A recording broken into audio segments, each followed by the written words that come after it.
Hello to all of my YouTube fans, BPTV fans, new fans, and friends of my great guest. This is my 1-year anniversary of the Talking Machine show. I'm Alan Levine, the Talking Machine. This is my 25th show. Thank you for watching and all the great feedback. I'm going to let my great guest introduce himself right now.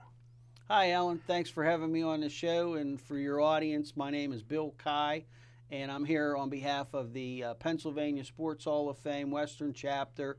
I'm a member on the executive board. And I know you got many hats, but we're going to try to keep you on one hat today. We may veer off a little. He's been on my Pittsburgh Sportsline show. I've been to events of his, and we're just great friends. So this is going to be a fun interview, and I'm going to start out. Bill, where did you grow up? I grew up in the 19th Ward in the city of Pittsburgh in a section near Moore Park, and most people refer to that section of town as Brookline. And I went to Our Lady of Loretto Grade School, Seton LaSalle High School. I then continued my education at Duquesne University, where I played baseball. Okay. Back when they had a program. Nice. And that was at the Division I level. And then went to law school. Okay. And I've been an attorney. This will be my 29th year coming up.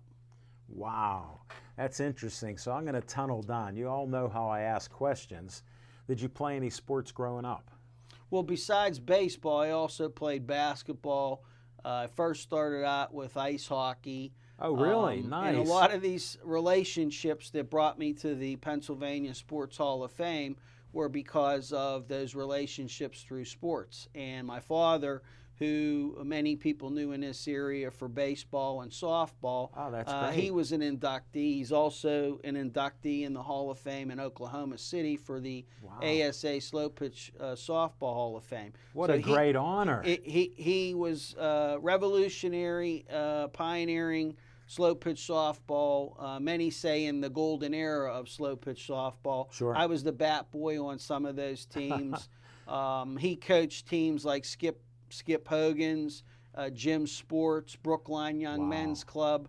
Of course, when we moved to Brookline. Right. And growing up as a child, we were always at tournaments across the United States, mostly in the Midwest or in How the cool was Eastern. that as a young man? Like, I followed my dad at City League Championship games and in Western Pennsylvania from Somerset to Turkey Foot, PA. I never heard of that, but I went there as a kid.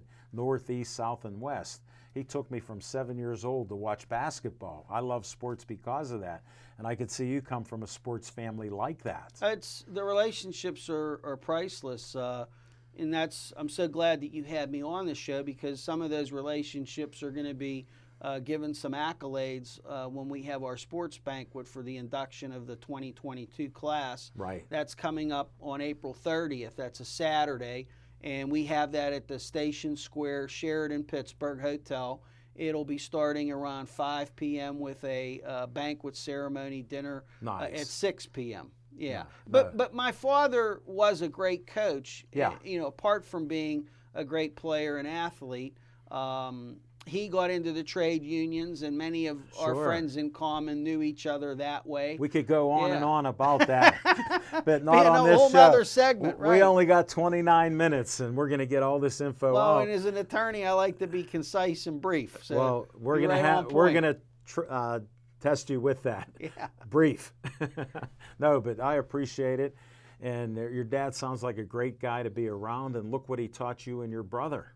Well, this was a great legacy for me. When my father passed on, the board members unanimously appointed me to fill his spot. Wow, what an honor. And they've given me more responsibilities. I'm in my 8th year of being on the executive board. Thank you. And I think getting involved now on the state level, which is a second component to our Sports Hall of Fame, where I serve as a delegate, and we get on the rules committee, we go over bylaws, we nominate the inductees or nominees. Sure. Like this year, I was honored to be able to put up Marty Schottenheimer and Bobby Del Greco Sr. for their respective categories. Both great names in our areas and sports guys. And we're pulling for them very hard because they are both deceased, and the deceased members seem to be the ones that have the most difficult path getting inducted at this point, given the circumstances. No, it's understandable, and we see that. So, no, I wish you well with that. Thank and I hope you. they get in. I hope I know they the do. Del Greco family and everything else over the years from my roots at the Pittsburgh Press and Post-Gazette. That's a story for another day, so we can talk about that. But let's dig into this event. Sure. I was there last year, my first time ever there, and it's a great event. I knew people that knew my dad when I first walked in. So what an honor to meet people from all spectrums of the sports scale. Yeah, that was a special year for us because we did double duty. We hosted our chapter banquet, and we also, because of COVID, hosted the state banquet. And we had the luncheon, dinner sort of combination of the weekend where we had our convention and we talked about moving forward and growing the organization. We talked about diversity, inclusivity in terms of expanding the scope of people that would be eligible, specific categories that may have never been considered in the past. In other words, you have an open mind with to make this even better. Absolutely. And I respect that because I try to do a better show each time.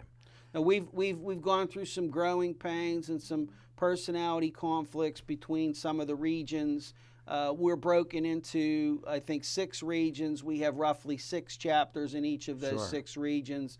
And, they go from Philadelphia. Math. That's 36 groups. 36 groups. And, we have probably close to 8,000 active members in good standing. Great. And with the privilege of membership, which, we have these green cards that you might see out there in the public. You can join for as little as $10. You can become a lifetime member for as little as $150. Right. And with those privileges, you get to nominate in categories of sports recognition, and you also get to vote. And we have sponsorship opportunities, ad opportunities for small businesses and communities, and any individual can come in and just want to attend and patronize our event. It's a great event. If they're interested, how do they get a hold of you to get that membership? Well, they could go to our website. It's at the Western Chapter, PA Sports Hall of Fame.org. And that's a mouthful. But Western Pennsylvania Chapter Sports Hall of Fame.org. We got to do it twice. We'll say it 3 times. It's the charm. Western Pennsylvania Sports Hall of Fame.org. Way to go. That's a knockout. It is, truly. So if you're interested even a little bit, just join it. Try it for a year for $10. Right. Our tickets for this event are going to be modestly priced at $60. Right. We have ads for as little as $150, and then we have our tiered sponsorships. Yeah, give us some of that information. Which start at $250, and then $500, $1,000, and then $2,500. And you basically can get on our website. You get a page in our program ad. You get visuals or optics during the event. You get something at the table, like there may be a parting gift that usually could be a vase with flowers or could be a medallion. You get recognition throughout the year on our website. Last year, we celebrated that anniversary with a commemorative video that was produced by local video film producer Michael Bartley. Okay. And, that guy's a Marquette Central guy. He did a tremendous job. Sort of captured the history in terms of where we've been in the past, like with the Roberto Clementis, the Arnold Palmers, to where we're at now with like the Dr. Karen Halls and the Susie McConnell. So we've covered, the typical sports like baseball, basketball, football. We tend to, in Western Pennsylvania, have more football people in the Hall of Fame. Look at the 6 Hall of Fame quarterbacks we got. Absolutely. And the pathway is typically if you're in a Hall of Fame for, let's say, the WPIAL or your college like Pitt, or in your profession like in Canton. I mean, Dick LeBeau was an inductee, and he was in Canton. So that seems to be a standard pathway of progression to the state. No, thanks for explaining that. Correct. Yes. And we have categories that balance. We don't try to put the professionals now with the amateurs. We try to keep the amateurs separate with the professionals. We also have categories for sports personalities or broadcast people in journalism like yourself. Let's mention Lanny Fratteri, He was one of the MCs. Who was unbelievable as an MC. So was Andrew Stockey. He did the earlier event. I heard about that. And this year we have a special inductee. I think he was actually one of the top vote getters, Paul Steigerwald. Yeah. Another legend so he's with of the Pittsburgh. Penguins, correct. Yes. And he follows in the footsteps of Mike Lang, who's been an inductee in the past. Yeah. You're dropping names like they're pennies. Well, it's they're great. Here's some names going in here. Go ahead, get deeper. I want to make sure I get all the class of 2022. A lot of pressure on me here because I got a Seton LaSalle alum, Bruce Gradkowski, a football player. He friends with his dad and his family. So. Dave Hrovat, he was also one of the great diving coaches at Clarion.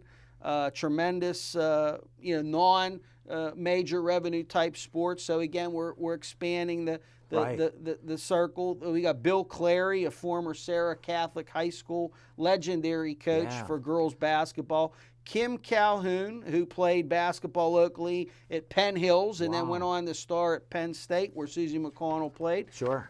So, the apples don't fall too far from the tree. And then we're going to have probably one of the greatest local talents that played in the WNBA, Cindy Dallas. She was also on the Olympic team. We have an Olympic volleyball captain from Hopewell in Mount Lebanon, Caitlin Orsten Fife, and Krista Harmoto Dietzen. And when you take a look at their resumes, I'm just blown away because they match up with anybody, anywhere, anytime. They're transcendent athletes, and they're local, very well respected. And again, they're not common names, but that means that they had to work harder to get into this Hall of Fame. Oh, sure. And the work product itself speaks volumes.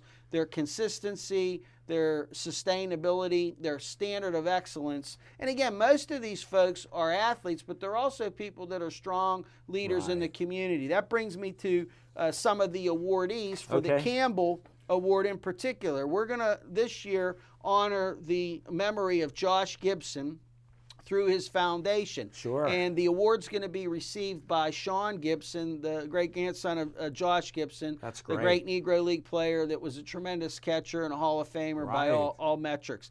And there's a movement now for the MVP award to be named after him in Major League Baseball. I've heard that, And Major League Baseball cleared the path, I think it was last year, where they now consider all of the statistics of the athletes from that league to be part of Major League Baseball. So Sean's going to be coming in talking about what work that the Gibson Foundation does in the community throughout Western Pennsylvania. And the connection really was I played basketball with Sean. He was a great player at Langley in the City League, and I played at Seton LaSalle. But in the summertime, we played on the same AAU basketball Well, his teams. coach is Patrick Carmack. Excellent Just guy. turned 90 years old. Yeah. I was on a Zoom call with him. I just love the guy. And at 90 years old, he's sharp as a tack, and he's in a golf league, and he's the president. Yes. Twice a week, every Tuesdays and Fridays or something. And believe me, he's very proud of Sean. We talk a lot. Sean was on the Zoom. IMs, right. And here's what good coaches do. They make them good citizens and good people and business people. Oh, absolutely. And look at yourself with a great dad. So we thought about another way to honor people that were close to sports but may not have had the body of work on the field or on the court or in the booth. That's an interesting concept. And we've created this award called the Hess Award. And this year it's going to go to the Craddock family.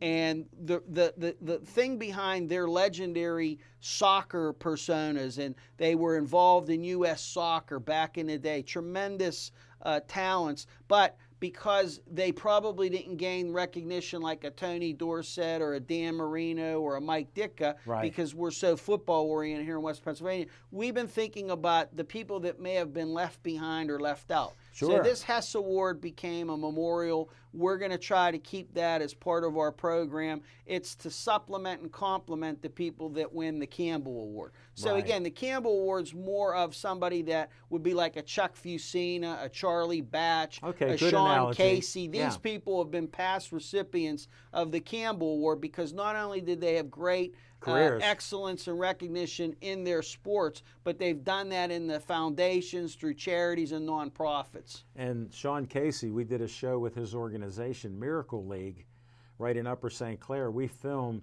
a whole event with their buddies helping the handicapped kids go from first to second, It's a third. wonderful program. And I've been a guest there. I love it. We did a whole show, and you know I can talk. I only interviewed 17 of them in an hour, and they were amazed. Yes. And I had parents there with them, and Sean is just one of the best. He happened to be out of town, and they go, "Hey, Al, he could talk as much as you." He was a great baseball player. I remember watching him practice. We sort of trained in the same winter facilities. He was getting ready for pro ball, and my career ended in college. And I did play locally here in what we called the Federation League. Yeah, I know the and Federation there's some great ball players there. And again, getting back to sort of some of those players at the smaller colleges or in the semi-professional ranks. And in the non-revenue generating sports, they're equally deserving of being into these Hall of Fames, including the administrators, the coaches. That's a great point. Athletic directors. I mean, we're considering people that are going to be front office people. We're expanding the categories so that we can become more diverse and inclusive. No, that is great stuff. And I like how you're expanding this from what you've normally done for how many years has it been? Well, I've been involved for the past 8 years. And it's been around for 40 years? Yeah, it's been around for, I think, more than 50 years. Yeah. This is our 51st okay, ceremony. that's what I wanted to get to. So, yeah, Frank Gustine was sort of the guy that launched this. Time out. Yes. He grew up in Greentree, or he raised his family in 20 Greentree. And his son, I knew Mark. He's our legal counsel. Get out. I knew his sons that played ball with me in Greentree. Right. And we always thought it was so cool. And then when I became an adult, working at the Pittsburgh Press, we'd go to lunch hour or so out in Oakland, and C.J. Barney's Wooden Keg was our favorite place, my favorite place. I remember that place. 2 doors down was Gustine's. There you go. And I go, that's my neighbor. And guys would always go, Al, how do you know these people? Well, sports is great I said to meet sports. People. That's right. Well, and then, your colleague Smokin' Jim is on our board. We've tasked him to become a delegate to the state. Right. And he's going to try to get us involved with women in fitness as well as some mixed martial artists. And we brought in Rachel Cipriani, who she's in the jiu-jitsu and karate and taekwondo, more of the martial arts. Right. She's going to be on our board in an advisory role.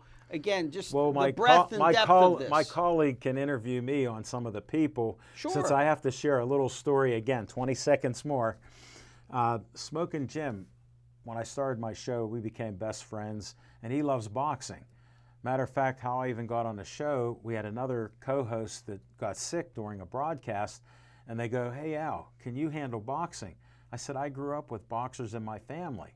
I said, I'm too pretty to box, but, I know boxing. So I did the rest of the show, 7, 8 fights, and Smokin' Jim said, I've been looking for a guy like you for 10 years. There you go. So then we're doing boxing, and I had MMA guys contact me. And I said, I didn't really like MMA because I thought it was so violent. They go, come and check out our events. Well, here they're great athletes. They take kids off the street, make them citizens, and learn discipline and laws and rules, and they do charity work. So I started bringing them on, and people like me, so they let me go to their events. Right. And I go to Smokin' Jim. I tried for a year. I go, come to this MMA. He goes, I'm not into that. And Smokin' Jim, nicest guy. He kept telling me no in his own way. I'm not into it. Well, I go, here, come to this one. And he fell in love with MMA. So I'm the guy that got him into MMA. Tremendous. Just so you know. That's the true story. Was the fair on the dais more of a particular discipline, or is it just when you come across this mixed martial arts, I don't think the public still quite knows what you're talking about, the disciplines involved in that. There's different disciplines like Muay Thai and Taekwondo, and Muay Thai is a more stand-up type discipline of martial arts. And, there's different types of it. I can name another 3 or 4, but it slips my mind right now. But there's at least 4 or 5 different disciplines. There's even a ground game that people forget, and it's almost like wrestling. Like some guys that are great wrestlers, like this Chris Dempsey. He's a guest on my show, a good friend of mine. He's only 34 years old. He was the first MMA guy to be on UFC from Pittsburgh. That's amazing. And he was on my show, so like we say, Smoking Jim and I, you get good karma. Karen Hall was another great guest on our show, friends of ours. So you're covering some of these things. Well, we're trying to use even analytics. We're trying to have internship programs that I've introduced. You're reaching out, which I respect. To get to the next generation of sports-minded people, because I think that we're in a unique position as a agency, as a nonprofit with a rich tradition, to become something more than what we once were. Not to say that we're going to lose some of the standard traditions, but I do think that the younger groups of people today, the soccer moms, the lacrosse folks, the people in swimming and diving, we don't want to leave them out. There's tremendous networking opportunities there. And it's funny that you say that. You know, you see so much more because a lot of kids aren't playing football like they used to. Correct. And a lot of kids, because we love baseball, but younger kids can't take more than an hour of a baseball game at a stadium. Yep. They become bored, and we've raised kids and brought them up in sports, so they have the love of the game, but others who haven't, you know, the game's too long for them. And then I just saw, you know, I watch ESPN, they brought up the greatest hockey or lacrosse player, Jimmy Brown. Tremendous. He was one of the best. That's what he's known for, as a lacrosse player, and look at what kind of NFL, the best NFL player ever. They still say he's among the best ever. Yeah, so I mean, these are the things that you're trying to tap in that some of the traditional groups like yours got away from, because if you're not talking baseball, football, or hockey, we don't want to hear you. Correct. And then you got all the high school stars, college stars, and look at the water in Pennsylvania. How do we get all these great quarterbacks and athletes? Look at Aaron Donald with the new generation winning a Super Bowl, being the best defensive lineman of his era. He's a once-in-a-lifetime type from of a player. Penn Hills. From Penn Hills. And Smoking Jim doesn't like to mention anything but Gateway and Monroeville, but he's from Penn Hills, right next to Monroeville. Well, you bring up a great point as well, is that, you know, when we do the research and the vetting of the candidates now, you know, we try not to overlook. There's some great track and field athletes, both male and female. Legendary. There are some outstanding people with credentials in shooting, like archery. Yeah. And people don't necessarily get that front page news, but that doesn't mean they're not Hall of Fame worthy. Right. They're not even on page 4. Correct. They're pushed back so far, and being a newspaper guy, they didn't make the back page. They didn't even make the back page. But that's my history there. No, I'm honored that you're doing that and bringing it out to my guests and fans here, because we like that. My mind is open. Like, they've asked me, what kind of sports guys do you like? I go, any sport. A friend of mine called up and he goes, Al, do you consider yo-yos a sport? I said, yo-yos is a sport. I had 2 yo-yo champions on my show. They couldn't talk until I asked, what was your yo-yo thing that you brought up that you came up with? They wouldn't stop talking. They explained how they did this, this, and that, but they were champions in their own right. Well, I don't know that we would have yo-yo people. But I'm going to extreme. Fame, but, I wanted you to say no. I do think that there could be a place, let's say, and we've had initial preliminary discussions, and just like any rules or bylaws that need to be adjusted with time, you know, I'm not afraid to push the envelope and say, well, maybe we need to look at some of these X or extreme games type competitors, talking about the folks on the skiing aspect of it, or people that are surfing. You know, I don't know that in Western Pennsylvania we have many, you know, natural places for them to even do. Skateboards. Figure skating, things and of they're that doing nature. skateboards in skateboard parks. You know, some of that Dirt stuff. bike, motocross. I mean, some of those people have put up tremendous records. And that brings us to another gentleman out of Washington County. And I know you like going down to the Meadows like I do. Oh, yeah. And Dave Pallone is up for the state this year. And he's a great recognized name. The greatest driver, and they call harness racing. They call them drivers. Don't call them jockeys. I learned that in 1983 when I started owning horses. And I have a Dave Pallone story for you, a short one. It's like 1983. See, I knew we would connect on that. Yes. Well, I became friends with Dave because I had a trainer that said, oh, Dave Pallone just started driving last year, and he's going to be up on our horse called Unbounded. She was a big mare who got hurt as a 2-year-old and had a bad leg. So she was at the cheapest class, a 2,500 claimer, and we're not going to describe that, but she was a big mare and had speed. She'd get to the first quarter in a hurry. So Dave's behind her, and he gets to the first quarter, she's on top. Now they had the hub rails, which are a metal rail around the track. We hear this scraping and banging because they come around 1.5 times. He's screaming at her, get off the rail. He's hitting her with the whip. We win the race, and I hear him swearing. I can't mention it on the family-friendly show, but the gist of it was, I don't want to ever drive this expletive-deletive mare because she's lame. And then I come up, shake his hand. Hey, Dave, thanks for the drive. Nice to meet you. Glad you're safe. So he knew that I knew. We became friends after that, and he drove other horses. Well, when you talk about racing, too, we'd have to bring up the Ganassi family. I mean, and Chip and what he's done. And I'm sure, at some point in time, he'll be moving up into that state category because I believe he's already a member of one of the more of the, I think the, I've the heard Racing that. Hall Yeah. of Fames. Yeah. And he's been a very generous, philanthropic person. And he's been consistent with success. Correct. Yeah. I mean, we talk about other folks in sports. The Rooney family has several members, locally in terms of being with the Pittsburgh Steelers. Right. 2 or 3 years ago, we had Kent DeColvey and Steve Blass, Two great guys. The Pittsburgh Foundation. Some of those individuals memorable as a child growing up watching the Pirates back in the heyday of baseball when they moved from Forbes Field to Three Rivers.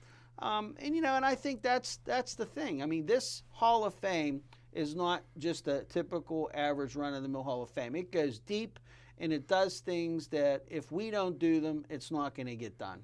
No, it's so true, and I just want to emphasize, most of us seeing this are from Western Pennsylvania, Southwestern especially, and we all love sports. Like I say, 95% of us here bleed black and gold. The other 5% go to the operas, ballet, and they shop on Sunday. The others are like us. They go to the mall. Yeah, they go to the mall and movies. And we understand that. And we respect every one of you. But if you're involved in sports, please check this out. It has my #1 endorsement. Do you have a last word in the last minute to close this? We welcome everybody April 30th. Bring the family. The tickets are very reasonably priced at $60. I believe tables are still available. We'll probably have a capacity somewhere between 250 and 300 at the end of that day. We encourage people, again, the deadline's going to be April 28th. Try to come down and visit. You'll see a great Hall of Fame. There's all kinds of plaques. We commemorate the people both in the state and time out. I got shown a chapter. Private interview with the Hall of Fame plaques. And the walls in there, they're loaded with everybody we know or heard about. Oh, absolutely. And it impressed the heck out of me. I'm not easily impressed. I had to stay there a few minutes and take a deep breath. It was so great. We're going to have some sports memorabilia people and some insurance people actually give us some insights on how to preserve that because that's probably going to be a high price to secure in case something happens. We want to make sure they're there forever, in perpetuity. Yes. And we're going to create relationships. I like that verbiage. You threw it out there pretty good. One other thing before we close it down. The Sheridan's food, salad, and dessert were excellent. I thank Bill Kai. Thank you for being on my show. Thank you, my friend. The 25th Talking Machine Show. Please, thanks for the great feedback, and see you on the 26th in 2 weeks.